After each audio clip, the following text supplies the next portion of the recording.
Ümumiyyətlə, orqanizm neyrohumoral tənzimlə, mexanizmlə idarə olunur.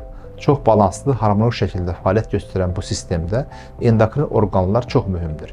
Endokrinologiya daxili sekresiya vəzlərinin xəstəliklə məşğul olan bir elmdir. Bu xəstəliklə məşğul olan həkim isə endokrinoloq adlanır.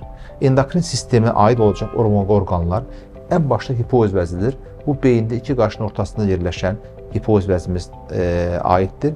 Bunun verdiyi üst bir mərkəzdir. Digər orqanlara verilən siqnallar ya hormonlarla orqanizm idarə olunur.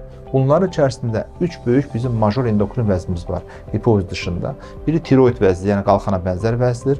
Daha sonra böyrək üstü vəzlərdir və cinsiyyət vəzləridir. Bunlara verdiyi xəstəliklər, yaratdığı problemlər hormon artıqlığına və yaxud yüksəkliyinə və ya rezistentliyinə bağlı yaranan problemlərdir.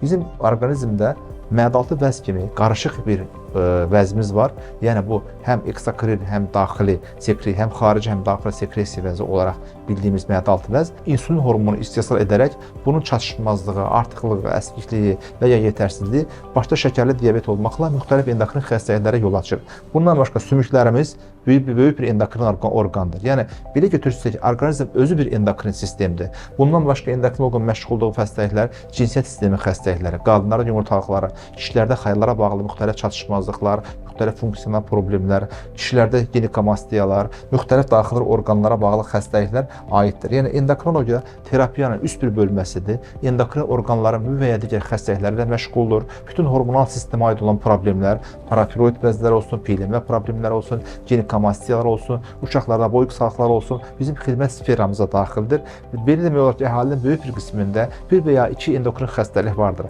O baxımdan bu sistemin dinamik şəkildə olması üçün, sağlam olması üçün mütəmadi endokrinoloji check-uplardan keçmək və yoxlanılmaq vacibdir.